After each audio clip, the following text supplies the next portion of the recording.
Duduk Bapak Ibu. Shalom, selamat pagi. Puji Tuhan kita kembali berkumpul, beribadah, bersekutu bersama-sama.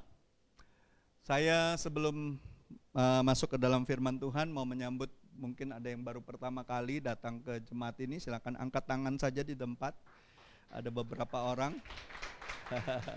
Puji Tuhan, ada keluarga Bapak Gunawan, terus ada teman daripada Pak Asen, ya. Saya percaya hari ini adalah hari yang penuh sukacita.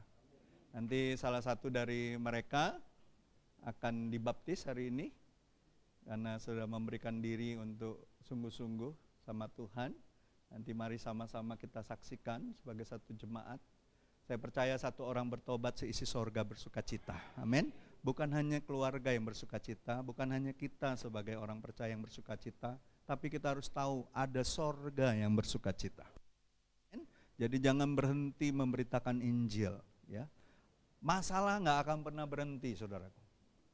Tantangan nggak akan pernah berhenti. Tapi kita juga harus tahu kuasa Tuhan jauh lebih besar daripada tantangan kita. Jangan pernah berhenti beritakan kabar baik. Amin. Jangan pernah berhenti, karena Tuhan itu terlalu baik bagi kita. Ya. Nah, hari ini kita akan belajar, kalau minggu lalu kita belajar tentang bagaimana bangkit dan membangun, terambil dari kitab Nehemia. Saya mau mengajak kita semua, ingat ya, membangun kemarin itu disampaikan bukan masalah gedung. Bukan hanya itu, sebenarnya yang dibangun itu harusnya tuh diri kita. Ini loh bait Allah yang hidup itu, yang gak bisa dirubuhkan siapapun juga. Kalau gedung bisa dirubuhkan, bisa dihancurkan, betul? Tapi tubuh Kristus itu dibangun atas batu-batu hidup, yaitu saudara dan saya. Tidak akan pernah diruntuhkan oleh siapapun, ya, karena ada Kristus di dalam kita, ada kuasa Tuhan. Ya, kemarin berapa hari ini saya sharingkan di komselnya Keluarga Sejahtera, ya, bahwa banyak kali kita sibuk melayani, bekerja, berbisnis, apapun kita sibuk, seolah-olah semua untuk Tuhan. Ya, seolah-olah kita tuh melakukan untuk Tuhan, ngomongnya itu rohani untuk Tuhan. Tapi kita lupa esensi yang paling penting ketika kita menyerahkan hidup kita sama Tuhan, dan waktu Tuhan sudah pilih kita, adalah untuk menyertai Dia. Ya, baca itu, ya, firman Tuhan, ya, di Injil Markus 3 itu, saudara, ketika Yesus pilih orang-orang yang menjadi muridnya, Dia tuh pilih untuk menyertai Dia. Ya. Artinya Dia itu ingin kita terus sama-sama dengan Dia. Baru dibilang Dia menyuruh mereka untuk memberitakan Injil, lalu memberi mereka kuasa untuk mengusir setan-setan. Itulah tanda orang percaya yang pertama, ngusir setan. Kalau ditanya apa tanda orang Kristen yang pertama? Ngusir setan. Tanda orang sungguh-sungguh percaya Yesus. Tapi orang lupa. Mereka sibuk setelah itu beritain Injil, lakukan ini, lakukan itu. Tapi lupa dengan esensi ngikut Tuhan itu adalah mengikuti Dia. Berjalan bersama Dia setiap hari. Saya mau tanya sama saudara, pagi ini ketika saudara bangun, apakah Yesus yang menjadi pikiran saudara yang pertama? Apakah benar Yesus yang muncul di pikiran saudara? Apa yang muncul pertama kali di pikiran kita? Waktu kita mau sarapan, mau makan, mau apa, mau kerja, apakah Yesus di pikiran kita? Pertanyakan itu sama diri kita. Atau kita seolah-olah kita kerja, kita melayani, kita lakukan banyak hal, seolah-olah kita ngomong semua untuk kemuliaan Tuhan. Tapi sebenarnya kita nggak memikirkan Dia, kita nggak berjalan sama Dia. Kita pakai kekuatan kita sendiri. Ujung-ujungnya apa? Kita ngakunya apa? Capek, letih, lesu. Stres Tuhan ngikut engkau. Padahal betul nggak kita mikirin dia? Dalam 24 jam, berapa banyak kita mikirkan dia? Berapa banyak kita bicara sama dia?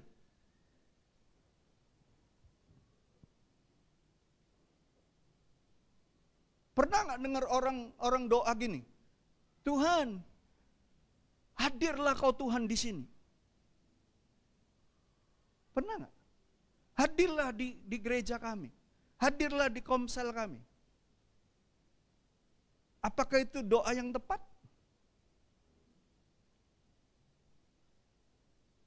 Kalau Pak Anes sudah ada di sini, perlu nggak saya minta Pak Anes hadirlah di sini? Dia ada di sini kok.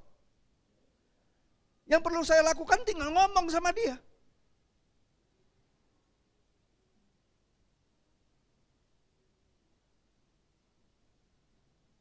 Tiap hari Tuhan hadir nggak sama kita? Tuhan beserta kita nggak? Seringkali kitanya yang nggak beserta dia. Karena kita nggak pegang tangan dia, kita nggak ngobrol sama dia, kita nggak berjalan sama dia. Ngakunya kita murid Tuhan. Giliran sudah pergi lakukan banyak hal seolah-olah untuk Tuhan, ketika kita dapat masalah, ketika kita capek, ketika kita bergesekan satu dengan yang lain, ujung-ujungnya kita ngomong, Tuhan kenapa seperti ini? Kenapa seperti ini? Kenapa ini terjadi? Aku kan sudah melayani. Aku kan udah gini, aku kan udah gitu. Padahal Tuhan mau seumur hidup kita, Dia ingin kita menikmati Dia, berjalan bersama dengan Dia. Ingat nggak 2 murid yang jalan ke Emmaus? Berjalan dengan Yesus, hati mereka berkobar-kobar. Kalau hati berkobar-kobar karena kasih Tuhan, nggak perlu dipaksa melayani orang. Dia akan cerita tentang kebaikan Tuhan. Kalau kita jalan sama Tuhan, ketemu orang yang punya keterikatan, punya dosa, siapa yang akan beri kita kuasa untuk mendoakan, untuk menyatakan kuasa Tuhan? Tuhan, bukan kita. Makanya Yesus waktu murid-muridnya pulang ngelapor, kasih report, setan diusir dalam namamu. Oh, kami lihat setan lari, tunggang langgang. Tuhan bilang, bukan itu yang paling penting. Yang paling penting itu namamu ada di sorga. Saya rindu jemaat Tuhan, ayo. Setiap hari kita tuh nikmatin Tuhan. Berjalanlah bersama Tuhan.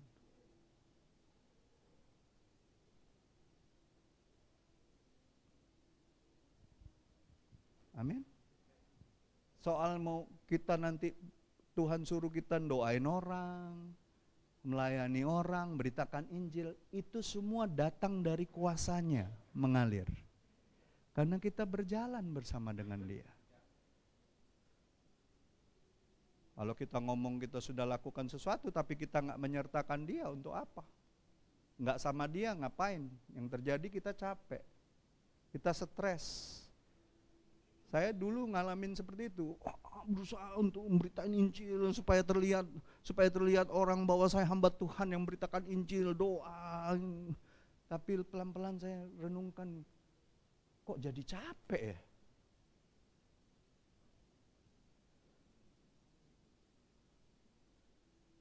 Tapi setelah ngerti, oh Tuhan itu maunya kita nyertain Dia kemanapun. Tiap hari kita ngobrol sama Dia, connect sama Dia.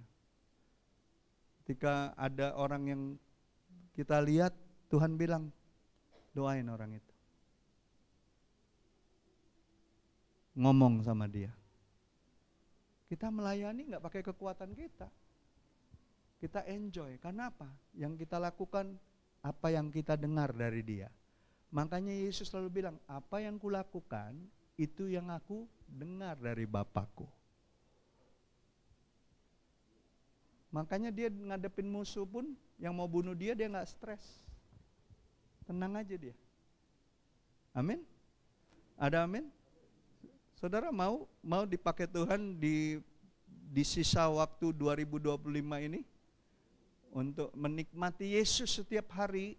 Dan ketika saudara dipakai Tuhan melayani, saudara tahu saudara melayani karena kuasa Tuhan bekerja atas hidupmu. Karena kau terkonek terus sama Tuhan. Bukan karena ingin kelihatan rohani, bukan karena ingin kelihatan berbuah. Bukan. Tapi karena Tuhan, kita jadi peka dengan perkara-perkaranya. Ya. Mari kita lihat. Hari ini saya beri judul Bangkit untuk Perubahan. Ya.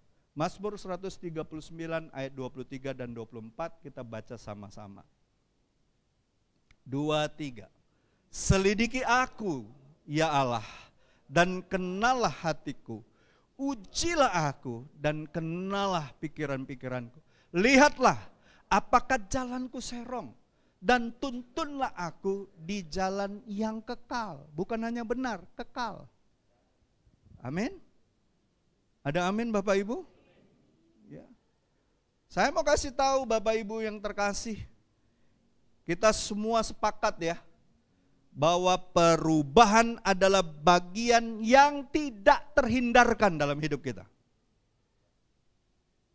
Betul tidak? Berbicara tentang perubahan tentunya terkait dengan apa? Tekanan-tekanan untuk membuat kita, menyertai kita untuk berubah. Sekecil apapun perubahan tersebut, tentunya kita perlu apa? Penyesuaian diri untuk mengikutinya. Ya.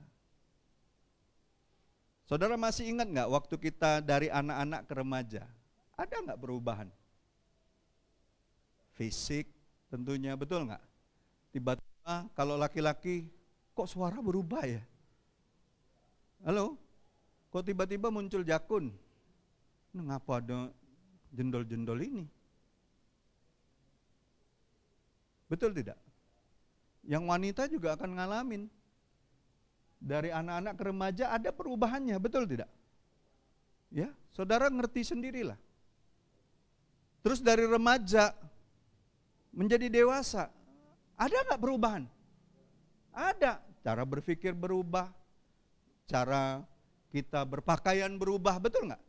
Ada di sini yang saudara lihat cara berpakaian dia dari 20 tahun yang lalu masih remaja misalnya atau anak kecil, tiba-tiba sampai sekarang dia masih pakai baju kayak anak kecil. Ada? Yobel 10 tahun yang lalu dengan sekarang berubah nggak? Jauh berubah. Udah jenggotan dia sekarang.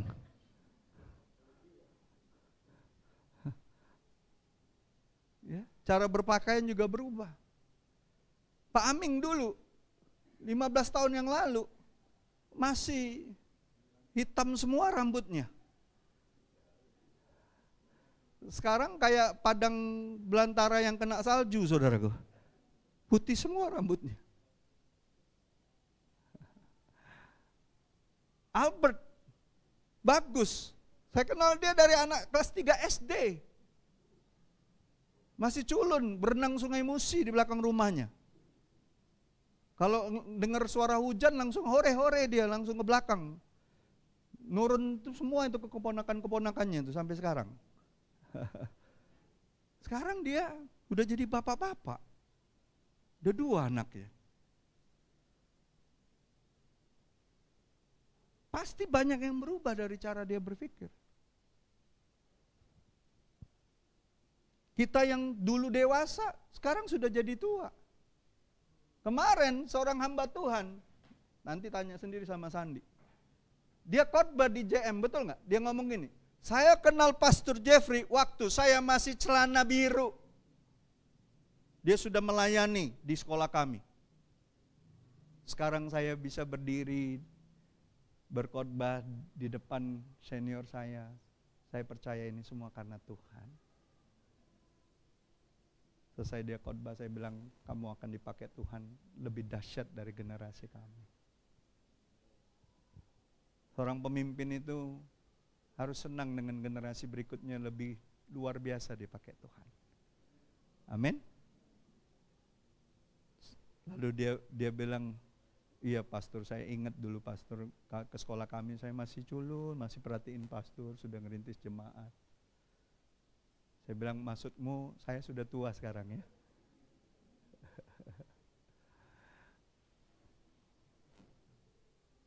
Pasti ada yang berubah. Amin. Saya dulu nggak kenalin dia waktu dia sekolah.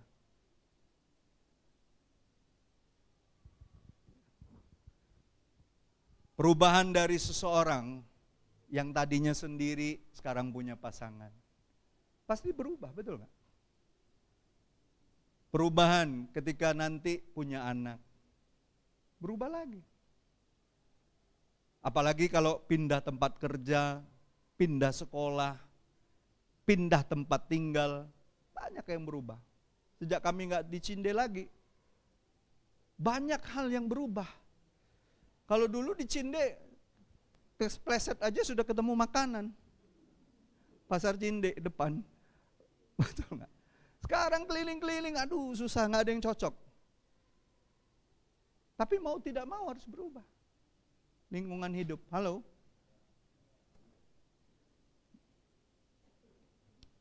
Jadi Bapak Ibu,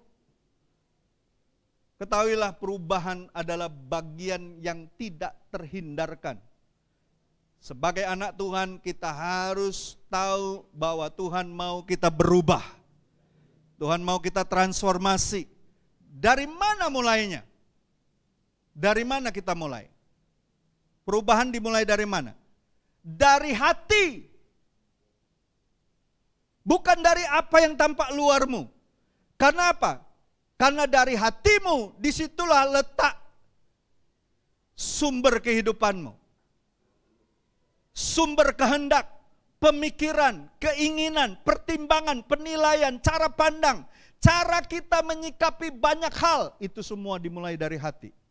Kalau hatimu bersih, maka pikiranmu positif terhadap semua persoalan. Terhadap orang-orang di sekitarmu.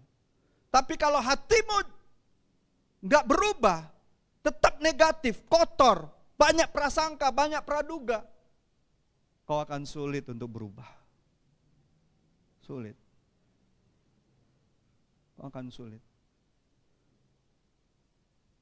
Kalau bahasanya Kostehe itu banyak luka yang menua. Disimpan semua luka-luka batinnya. Menua. Dan ujungnya apa? Menghitam. Ujungnya apa? Mati hati nuranimu. Kau nggak punya belas kasihan lagi sama orang.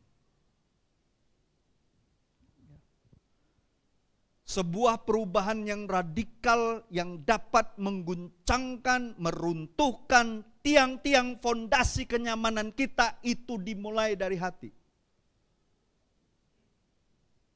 Pertanyaannya, apakah kita siap untuk perubahan itu? Siap nggak untuk perubahan sejati itu?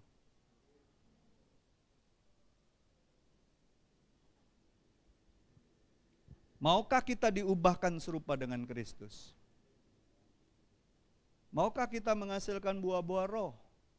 Bukan hanya bangga dengan karunia-karunia roh. Tadi pagi kita doa praibadah. Biarlah kami semua melayani bukan karena kami punya talenta, karena punya karunia roh. Saudara, kita rindu melayani karena ada buah-buah roh di dalam hidup kita. Amin. Karena ada kasih, ada sukacita, ada kebaikan, ada kemurahan Tuhan dalam hidup kita. Ada kesetiaan di situ. Bagaimana kita dapat mengalaminya? Mari kita belajar sama-sama. Yang pertama, bagaimana kita mengalaminya? Perubahan sejati dimulai dari hati yang mau diperiksa Tuhan. Mau nggak diperiksa Tuhan? Hari-hari ini, saudara lihat nggak di berita di medsos? Itu kejaksaan tinggi, isinya apa sekarang? Duit bertumpuk-tumpuk, kuadriliun. Karena apa? Pejabat-pejabat negeri ini, bangsa ini, hatinya kotor, hatinya culas, hatinya serakah. Makanya ketika diperiksa KPK, ketahuan semua. Itu baru diperiksa manusia. apalagi diperiksa Tuhan.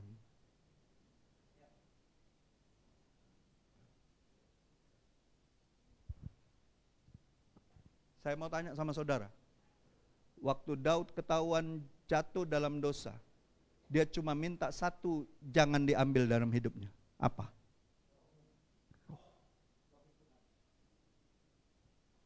Tuhan, jangan ambil rohmu dariku. Jangan ambil rohmu Tuhan. Kau boleh ambil kerajaan ini, kau boleh ambil semua yang megah ini, kau boleh ambil semua jabatan ini, raja ini. Kau boleh ambil apapun Tuhan. Jangan ambil rohmu. Saudara, kalau hari ini saudara bangga dengan apa yang saudara miliki, harta, uang, jabatan, pelayananmu bahkan, ketika kau nggak mau diperiksa sama Tuhan, ujungnya rohnya akan undur darimu.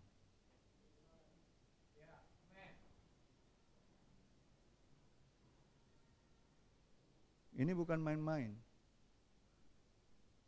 Ini bukan pekerjaan manusia. Ini pekerjaan Tuhan.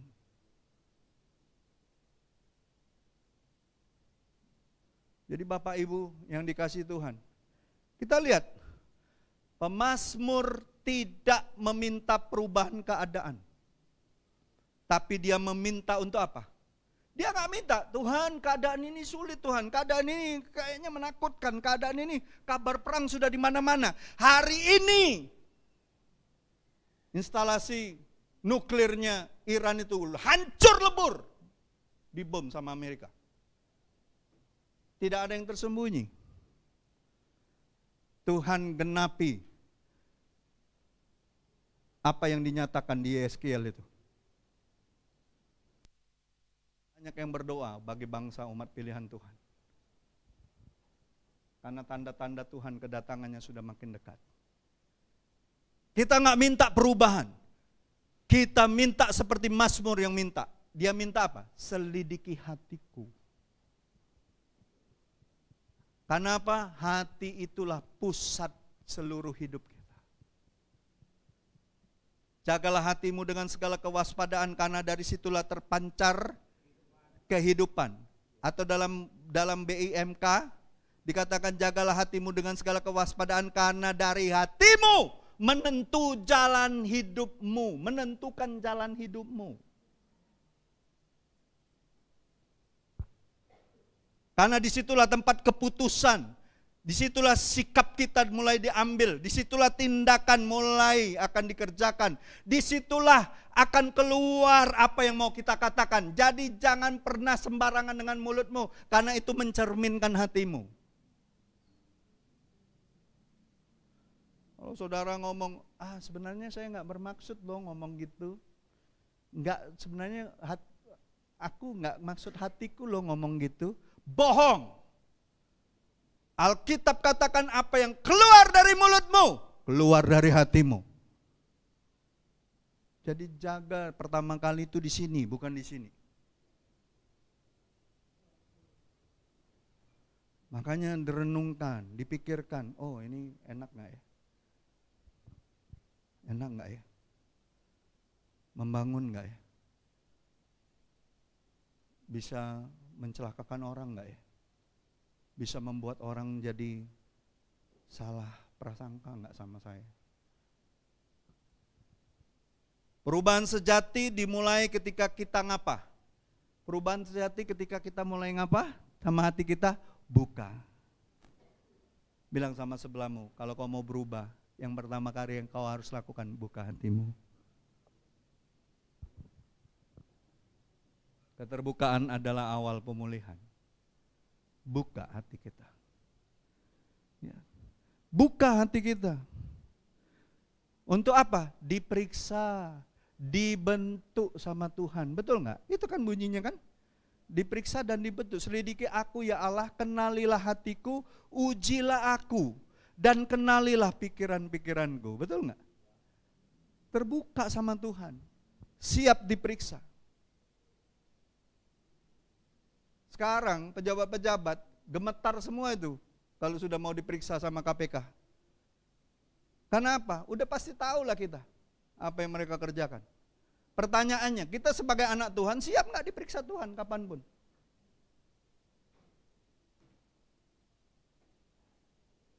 Daud tuh diperiksa Tuhan melalui hambanya, Nabi Nathan, di waktu yang nggak dia sangka-sangka, betul nggak?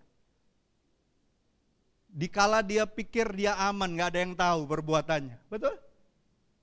Tapi ketika Nathan bilang kaulah orangnya itu, dia tunjuk wajahnya Daud. Apa yang terjadi sama Daud? Terjerembab dia. Ternyata sehebat-hebatnya kita menyimpan sesuatu yang busuk sekalipun, Tuhan pasti tahu dan akan kasih tahu sama seseorang. Ada orang jadi penyelam keramba. Dia punya keramba di laut. Ini anak Tuhan nih. Penyelamnya. Menyelam. Kan di bawah. Apalagi lautan dalam, Banda. Siapa yang pernah ke Laut Banda? Pak Anies waktu itu pernah nggak? Pernah ya? Lautan Banda itu biru, itu dalam sekali. Karena dia pertemuan lempeng itu. Itu kalau orang timur situ kalau nyelam tuh bisa sampai berapa menit tuh di bawah. Tahan mereka. Nyelam. Tapi di bawah kan gelap sudah. Dia punya keramba. Dia biasa ngambil kerang, ngambil apa namanya lobster, ngambil apa tuh dari kedalaman itu. Tapi orang kan punya keramba-keramba juga di bawah. Punya masing-masing keluarga. Selama 30 tahun dia nyelam ngambil. Selalu dia ambil punya temannya, tetangganya. Ada yang tahu? Ada yang tahu? Ada. 30 tahun. Sampai suatu hari dia dengar khotbah. Tuhan beserta kita.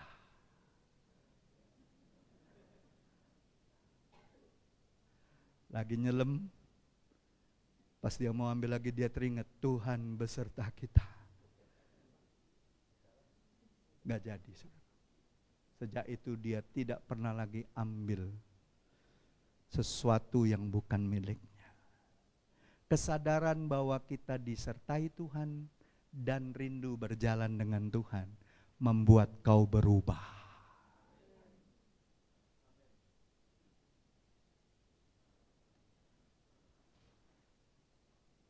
Bukan karena ketahuan baru, aduh nyesel, ya memang aku ini ngambil di 3 menit. Bukan. Kesadaran bahwa Tuhan beserta kita dan kita mulai belajar untuk berjalan bersama Tuhan. Itu yang menyadarkan kita. Nggak perlu dipaksa, 30 tahun. 30 tahun nyelam, masa ada tahu itu punya temennya, tahu kan pasti. Ambil lagi, nggak bisa lepas keinginan maling tadi. Betul tidak? Ada yang bisa melepaskan kita dari tubuh maut ini. Keinginan-keinginan daging kita. Nggak ada kecuali kuasa Tuhan. Nggak ada kecuali firman Tuhan. Nggak ada. Jadi bohong kalau orang cuman didoain aja, terus dia ngalamin sesuatu yang luar biasa tuh. Orang dimulai berubah ketika dia mau diselidiki Tuhan di hatinya. Dengan cara apa? Tuhan berfirman. Tuhan menyatakan firman-Nya. Tuhan menyatakan suaranya atas kita.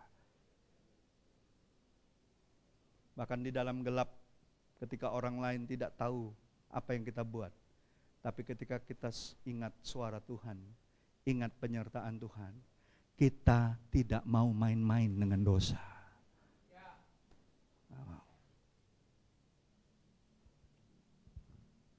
Saya sedih kalau orang ngakunya sudah jadi pelayan Tuhan, hamba Tuhan, tapi tetap aja ngizinkan dagingnya terus yang beroperasi.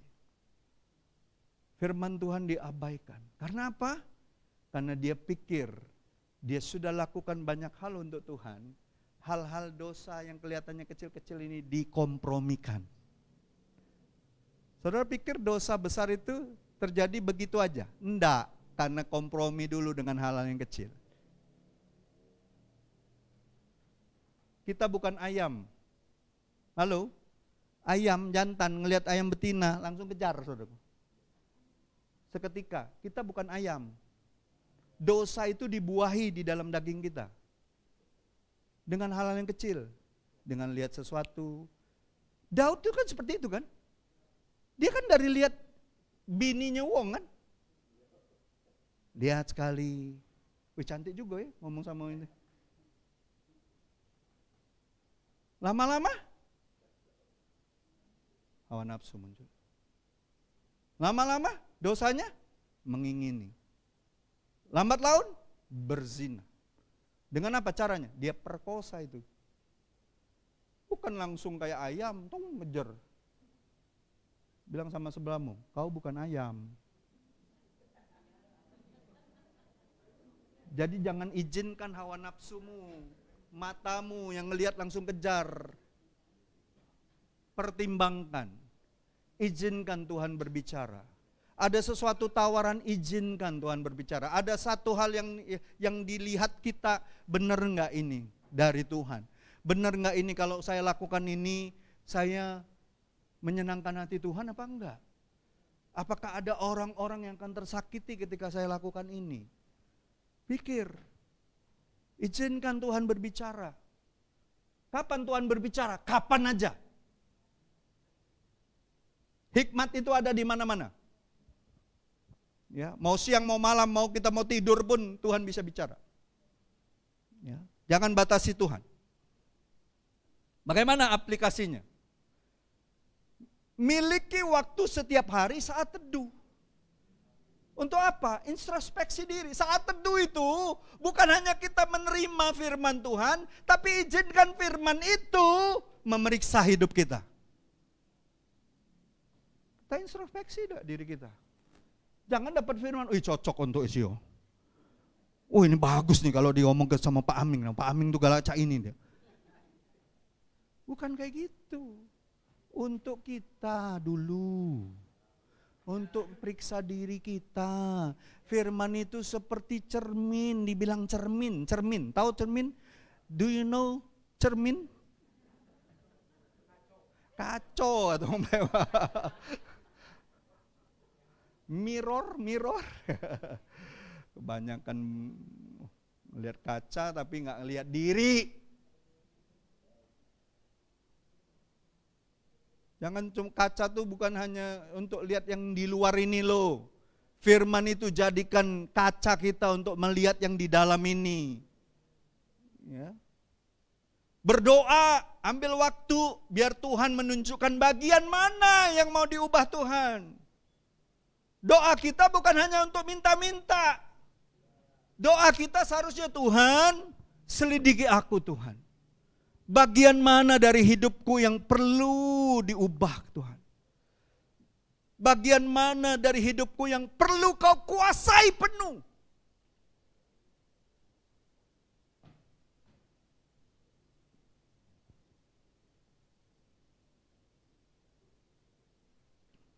Yesus itu ya, waktu dia keluar dari baptis, Roh Kudus turun kan? Ya kan? Roh Kudus ngurapin dia kan? Betul? Sudah lakukan apapun setelah itu? Menyembuhkan orang sakit? Ngusir setan? Belum lakukan apa-apa. Roh Kudus bawa kemana? Padang gurun, diuji dulu, diuji. Bilang sama sebelahmu, kalau kau kepenuhan Roh Kudus, kalau kau dipenuhi Roh Kudus, kalau kau sudah terima Roh Kudus, pertama kali yang akan dilakukan Roh Kudus, nguji kau.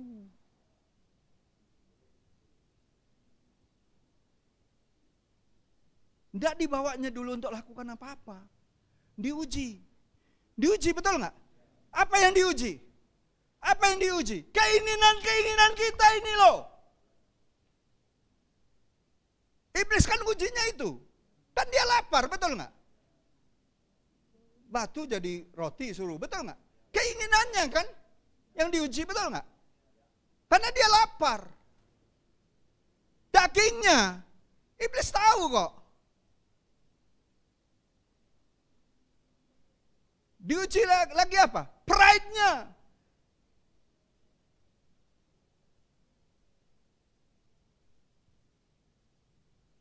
keinginan aktualisasi dirinya. Apakah Yesus masih mengingini kemegahan dunia ini? Ditawarin sama iblis.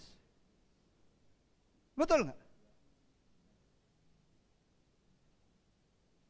Terus iblis coba kan? Nggak bisa kan? Lalu dia pakai firman kan? Ada tertulis. Nah kalau iblis pakai firman, iblis lebih tahu firman dari kita. Coba lihat sebelah-sebelah. Kalau iblis tahu firman dari kita, cak mana kita nak ngelawan dia?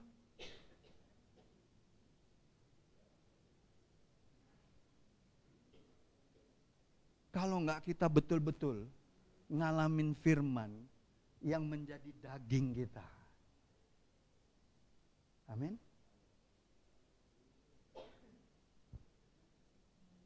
Baru setelah pencobaan yang ketiga, iblis pergi dari hadapannya, tapi dibilang iblis nggak jauh-jauh. Bilang sama sebelahmu, iblis tuh nggak pernah jauh-jauh dari kau. Dia nunggu kesempatan ketika kau lemah dia serang. Tapi setelah itu ya, setelah malaikat datang melayani Yesus ya, baru di situ dibilang Yesus dikuasai oleh Roh Kudus. Baru setelah itu pelayanannya bum bum bum bum bum kemana-mana. Kita nggak cukup hanya dipenuhi, kau harus dikuasai oleh Roh Kudus.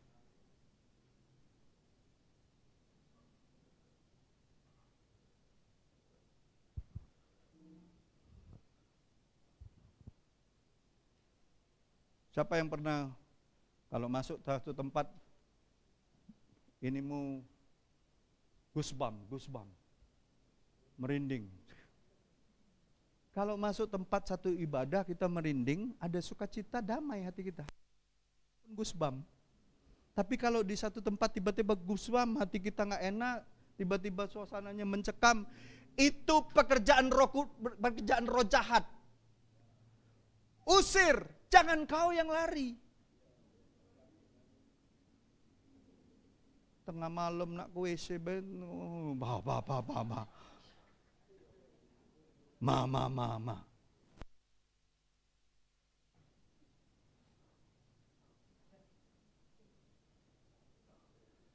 Kalau kau dikuasain Roh Kudus, nggak ada satu setan pun sanggup menghalangi engkau. Amin. Ada amin Bapak Ibu? Ya. Selanjutnya apa? Aplikasinya, selain memiliki waktu harian kita saat teduh, introspeksi diri, berdoa, minta ditunjukkan bagian hati kita yang mana yang mau diubah Tuhan. Yang selanjutnya apa? Belajar jujur. Belajar jujur di hadapan Tuhan. Bukan hanya mau tampil baik di hadapan manusia, jujur sama Tuhan. Amin. Kalau kita bisa jujur sama Tuhan yang gak kelihatan, kita bisa jujur sama orang yang kelihatan. Amin. Jujur sama Tuhan. Jangan main pura-pura.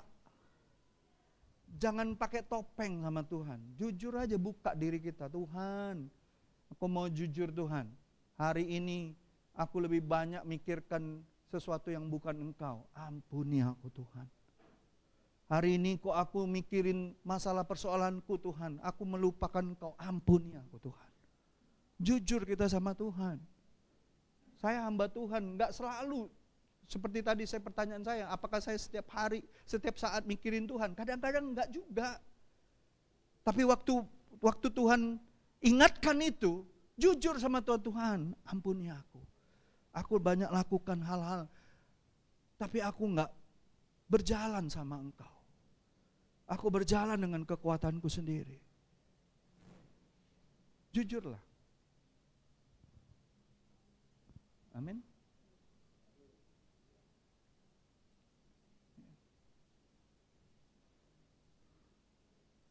Yang kedua, perubahan sejati itu adalah pekerjaan Tuhan.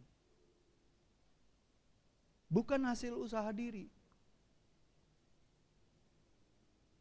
Coba kita ke Injil Yohanes. Yohanes 15 ayat 4 dan 5 dikatakan apa? Yesus berkata, di luar aku kamu tidak dapat berbuat apa-apa. Iya kan? Tinggallah dalam aku dan aku di dalam kamu. Sama seperti ranting tidak dapat berbuah dari dirinya sendiri kalau ia tidak tinggal di dalam pokok anggur. Demikian juga kamu tidak akan berbuah jikalau kamu tidak tinggal di dalam aku. Akulah pokok anggur dan kamulah ranting-rantingnya. Barang siapa tinggal dalam aku dan aku dalam dia, ia berbuah banyak, sebab di luar aku kamu tidak dapat berbuat apa-apa. Banyak orang itu ya berusaha untuk berubah agar penampilannya kelihatannya baik, kelihatannya rohani, dan merasa lebih baik dari orang lain. Tapi Tuhan itu mau dan menghendaki perubahan kita itu berasal dari persekutuan dengan Dia. Melekat, berjalan bersama Dia, bukan pencitraan.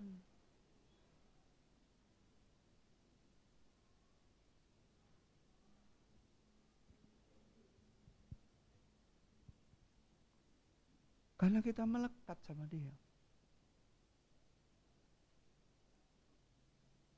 Kalau kita nih makin melekat sama Tuhan ya, nggak ada perasaan kita merasa kita lebih baik dari orang lain.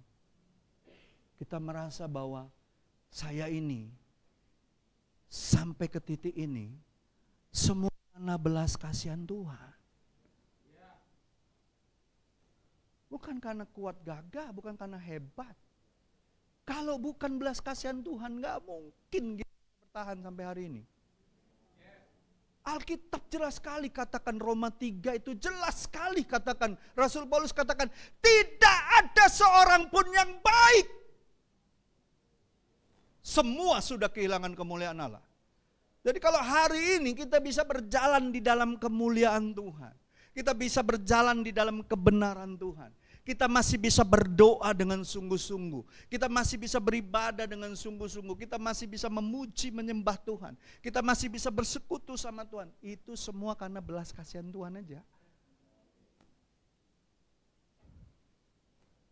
Orang yang mengalami belas kasihan Tuhan, dia pun akan mengalami untuk berbelas kasihan sama orang lain. Saya nggak pernah tuh ngelihat orang yang sudah ngalamin Tuhan sungguh-sungguh berbelas kasihan sama orang lain masih tetap garang, marah, masih menganggap dirinya lebih baik. Enggak.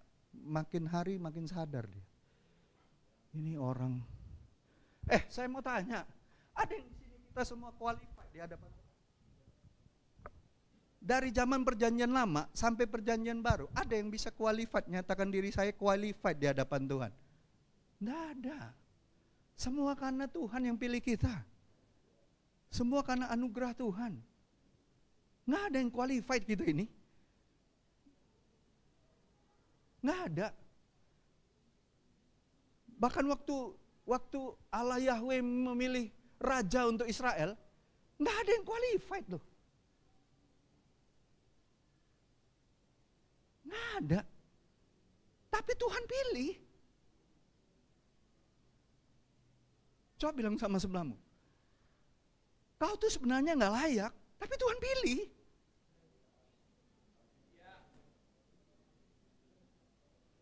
Apalagi yang mau kita dustakan dalam hidup kita ini?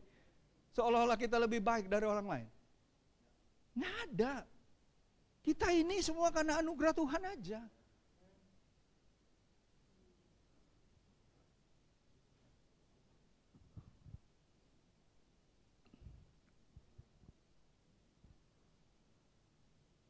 Perubahan dari persekutuan dengan Tuhan itu berbicara apa? Perubahan yang akan membuat kita mengalami perombakan total. Dan yang paling mendasar dalam hidup kita. Perubahan seperti yang tidak dapat kita usahakan dengan kekuatan dan kemauan kita sendiri. Dan itu semua didorong oleh sesuatu yang lebih besar dari kekuatan kita. Yaitu untuk apa? Bukan supaya Yesus bekerja melalui hidup kita. Tapi Dia ada dan sudah ada untuk melakukan segala perbuatan yang baik dalam hidup kita. Ingat gak Efesus 2 ayat 10 kemarin Ibu Irma bagi? Kita ini adalah buatan Allah. Diciptakan, betul? Untuk melakukan itu. Dia yang mengerjakannya, bukan kita. Jangan ada orang yang bermegahkan diri. Betul tidak? Iya. Perombakannya itu total. Kita ini rusak total tadinya karena dosa, betul nggak? Total depravity. Rusak total. Tapi oleh darah Yesus kita dipulihkan kembali. Dijadikan baru. Supaya apa? Dia yang bekerja di dalam dan melalui kita.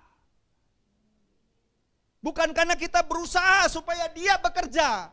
Dia yang bekerja di dalam kita. Bukan usaha kita. Itulah dahsyatnya perubahan. Transformasi yang Tuhan buat. Metanoia yang Tuhan buat. Kalau orang merasa dirinya berubah menjadi sesuatu yang lebih baik karena kekuatannya sendiri, seringkali orang itu akan menyombongkan diri. Saya lebih cinta Tuhan daripada kamu, saya lebih taat dibandingkan kamu, saya lebih baik dibandingkan kamu. Pasti ada perasaan-perasaan itu. Tetapi waktu kita berubah, tidak didasarkan perbuatan-perbuatan kita. Yang terjadi apa? Kerinduan kita selalu adalah untuk mengosongkan diri dan diisi oleh Kristus setiap hari.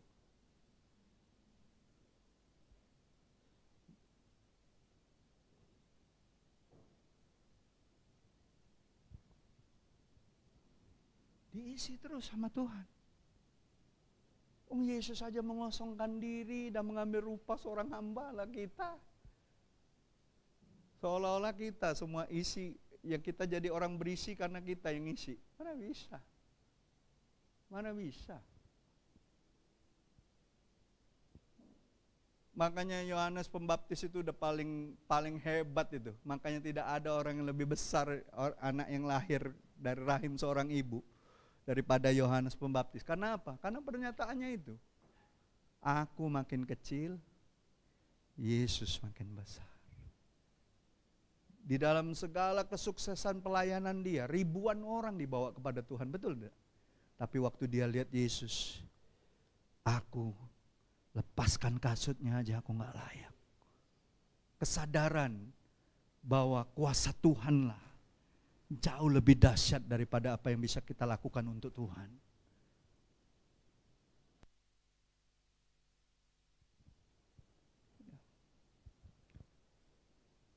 Ingat ya, Allah kita itu tidak pernah berubah. Dia tidak pernah melihat tampak luar. Dia selalu saja melihat hati. Coba lihat 1 Samuel 16 ayat 7. Waktu Nabi Samuel melihat anak-anak Isai, betul? Bukan anak Isai kita ya, anak Isai bapaknya Daud. Satu persatu lewat di depan, kan dia pikir yang gagah-gagah itu kan, yang bakal diurapin, betul gak? Tapi waktu ketika Daud dilupakan kan bapaknya kan baru ingat kan, ada lagi dah anak kau, kata Samuel, betul gak? Masih ada dah anak kau. Dia mikir masih, nah iya lupa anak aku di padang rumput sana lagi ngembalakan 2-3 ekor domba piaraan aku. Coba panggil dulu, panggil. Waktu Daud muncul, kata Tuhan, inilah orangnya, urapi dia. Saya percaya Samuel itu pada saat itu ya, yang benar Tuhan, ini kan anak masih cabi. Pipinya masih merah, betul nggak? Nggak ada gagah-gagahnya. Kalau zaman sekarang kebanyakan pakai skincare Korea kali dia. Merah. nggak ada tampang-tampangnya. Tapi Tuhan, kau jangan melihat tampak luar, aku melihat hati, kata Tuhan. Coba bilang sama sebelahmu, Tuhan tuh lihat hati kau, bukan penampilanmu. Tuhan lihat hati kita, amin. Saudara percaya Tuhan lihat hati, bukan penampilan. Oh, saya mau tanya sama saudara, kalau ada orang-orang, kita ini kan doa, Tuhan, kami rindu dipakai untuk menjangkau banyak jiwa masuk dalam kemuliaan-Mu. Kalau tiba-tiba orang-orang, maaf ngomong ya, orang-orang papa, orang-orang termarginalkan, anak pang misalnya datang ke sini, yang gak mandi-mandi 1 bulan, ngomongnya minta jiwa, siap gak dengan mereka? Tiba-tiba dari kilometer 9 sana datang semua ibu-ibu, perempuan-perempuan yang kurang baju itu. Siap gak kita nampung mereka? Tiba-tiba preman pasar 16 datang ke sini, teman-teman Antok misalnya, yang tatonya dari sampai ke muka-muka, siap nggak kita? Jangan-jangan ibu-ibu nyumputin galau itu tasnya.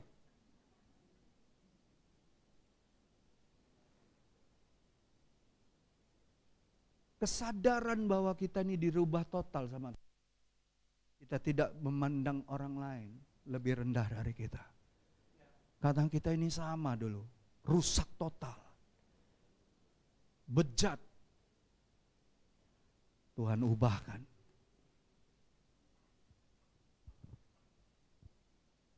Di mata Tuhan kita ini semua sama. Anak-anaknya yang Dia kasih. Kalaupun kau anak yang berasa kau paling gak bisa apa-apa di antara anak Tuhan yang lain, Tuhan tetap mengasihimu. Sayang sekali dengan kamu. Pak Aming, ingat gak waktu Sen-Sen belum bisa apa-apa Pak? Gawinya nangis Pak, minta susu. Bapak buang gak dia tong sampah depan toko Bapak itu? Kan ada tong sampah kan besar. Bapak buang gak di situ? Oh, budak ini nyusai bayang. Justru dia karena belum bisa apa-apa, Bapak sadar bahwa Tuhan titipkan sama keluarga Bapak. Bapak kasih dia kan.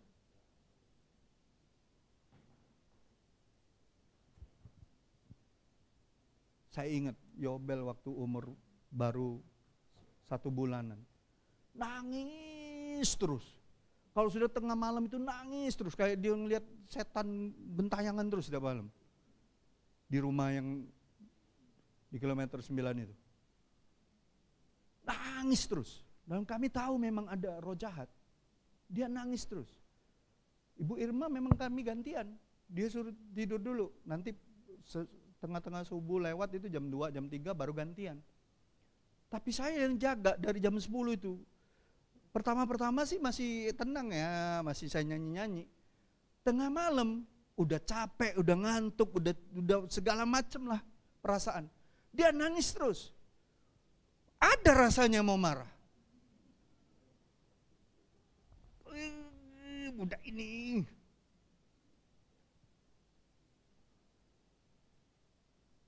Tapi satu kali Tuhan bilang, kau dulu juga kayak gitu. Kau juga dulu kayak lebih parah dari dia.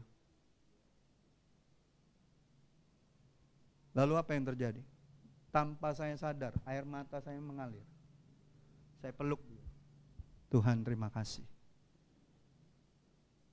Tuhan bilang gini, aku percayakan pusakaku ini untuk kamu, karena aku tahu kau bisa diandalkan.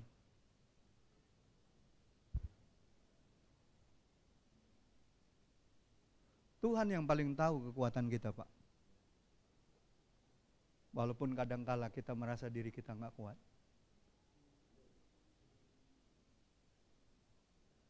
Jadi anak-anak muda terutama di sini, kalaupun kau merasa hebat ya, si ini jago ya main musik, oh si ini, aku nggak bisa apa-apa. Justru karena kau nggak bisa apa-apa, Tuhan sangat mengasihimu. Tuhan mau dibuat kau bisa melakukan sesuatu yang berbeda dari mereka.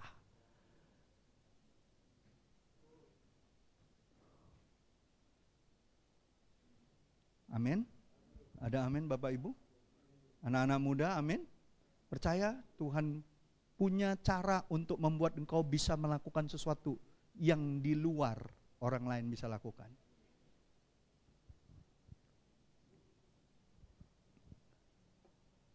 Bapak Ibu, aplikasinya ya, jangan kita termotivasi untuk berubah karena gengsi rohani, karena persaingan. Oh, kalau dia bisa, aku bisa.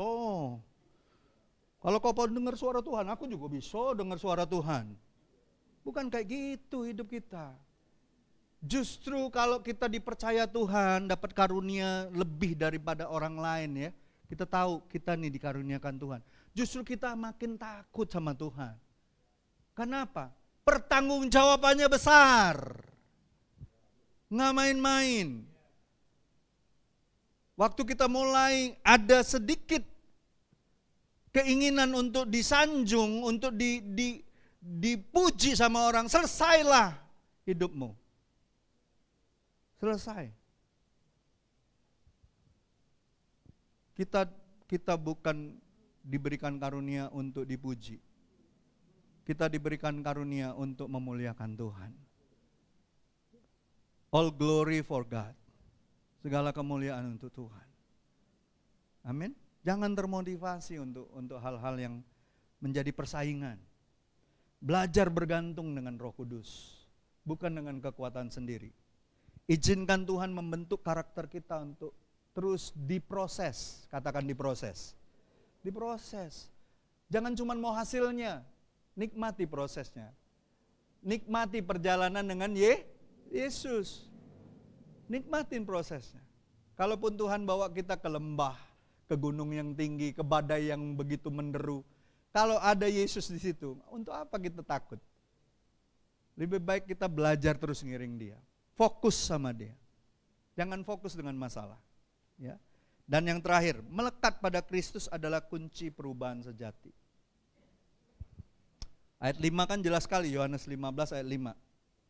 Kamu adalah carang, akulah pokok anggur. Melekatlah pada pokok anggur, maka kita akan berbuah. Ya. Matius 11 ayat 28-20 jelas sekali. Mari kamu yang letih lesu berbeban berat, datanglah kepadaku. Betul enggak? Iya kan? Belajarlah daripadaku, karena aku lemah lembut, rendah hati, maka jiwamu akan mendapatkan ketenangan. Di ayat sebelumnya dikatakan gini, tuh Bapa aku bersyukur kau menyatakan hal-hal ini kepada orang kecil ini. Orang-orang kecil, apa maksudnya orang-orang kecil? Kita ini orang-orang yang sebenarnya gak punya kekuatan apapun untuk berubah. Orang-orang kecil juga berbicara apa? Makanya Yesus bilang, kamu harus seperti anak-anak kecil. Anak-anak kecil itu apa? Dia polos, dia tulus, dia ngikut Tuhan itu tanpa embel-embel. Ngikut aja. Ngikut. Taatnya tuh sepenuh hati. Enggak pakai bargaining-bargainingan.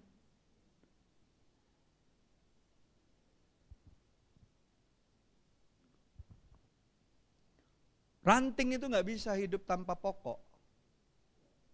Harus melekat dengan pokok. Jadi hidup kita hanya bisa berubah ketika kita tinggal di dalam Yesus. Di luar itu nggak bisa. Yesus itu kan ngundang setiap hari, datanglah yang letih lesu berbeban berat. Tinggal di dalam Dia. Datang melekat sama Tuhan. Ngalamin perubahan dari Tuhan. Ngalamin transformasi dari Tuhan.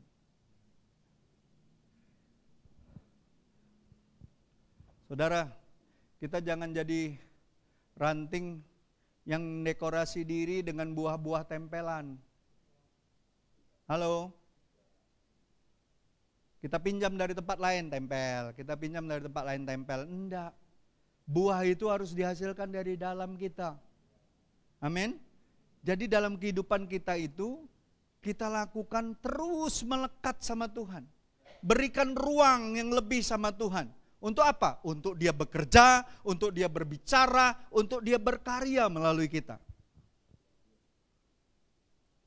Bentuk nyatanya adalah melekat sama Tuhan dan terus-menerus menghidupi firman-Nya. Hidup dalam persekutuan yang indah dengan Dia. Di sanalah baru kita temukan kelegaan dan pertumbuhan sejati dimulai. Ya. Jadikan Yesus itu pusat kehidupan kita. Bukan hanya bagian kecil dari rutinitas. Oh iya, saya orang Kristen, bangun pagi harus doa. Makan nanti doa. Belum begawe doa. Enggak seperti itu. Kapanpun kita bisa berkomunikasi dengan Tuhan. Melekat dengan Tuhan. Makanya bersyukur kalau sudah dipenuhi Roh Kudus. Dikuasai Roh Kudus. Kita komunikasi setiap saat bisa sama Tuhan. Amin. Komunikasi sama Tuhan. Perubahan bukanlah soal memperindah yang di luar, tapi perombakan total dari dalam dan oleh kuasa Tuhan. Ingat, dunia selalu menilai penampilan, tapi Tuhan melihat hati. Maka pertanyaannya hari ini, apakah hatimu terbuka untuk diperiksa Tuhan dan diubahkan? Terbuka enggak? Apakah engkau melekat erat sama Yesus setiap hari? Berjalan enggak sama Dia? Pegangan tangan enggak sama Tuhan? Saya mau tanya sama saudara, kita diciptakan oleh siapa? Tuhan. Berarti lebih nyata siapa? Kita apa Tuhan yang enggak kelihatan? Sebenarnya lebih nyata siapa? Tuhan. Berarti kalau Tuhan beserta kita, kita bisa lihat, bisa rasakan, bisa pegang enggak Dia? Bisa enggak? Bisa. Asalkan kau punya hubungan intim dengan Tuhan. Nah, kita ini manusia roh. Allah itu roh. Dan Dia mau disembah di dalam roh dan kebenaran. Amin. Kalau saudara dimensi pengenalan saudara akan Tuhan itu suatu bentuk ciptaan, saudara tidak akan pernah ngalamin Tuhan di dalam roh.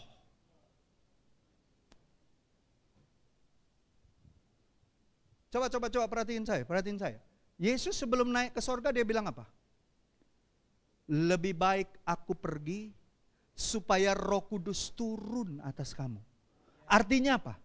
Artinya Dia tidak mau hanya terbatas ada di Yerusalem. Dia mau tinggal di dalam kita dan mau tinggal di dalam seluruh orang percaya yang ada di seluruh dunia. Ada di dalam Albert, ada di dalam Pak Aming, ada di dalam Yobel, ada di dalam Sandi, ada di dalam kita, ada di dalam semua orang percaya. Dia tidak mau dibatasi. Makanya bersyukur kalau Roh Kudus turun atas kita. Saya percaya hari-hari ini Roh Kudus akan mengguncangkan dasar-dasar iman kita. Supaya apa? Tinggal yang tidak terguncangkan. Saudara mau? Saya undang tim pujian maju.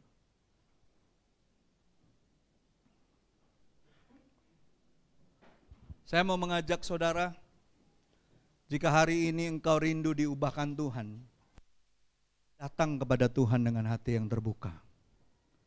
Mintalah Tuhan menyelidiki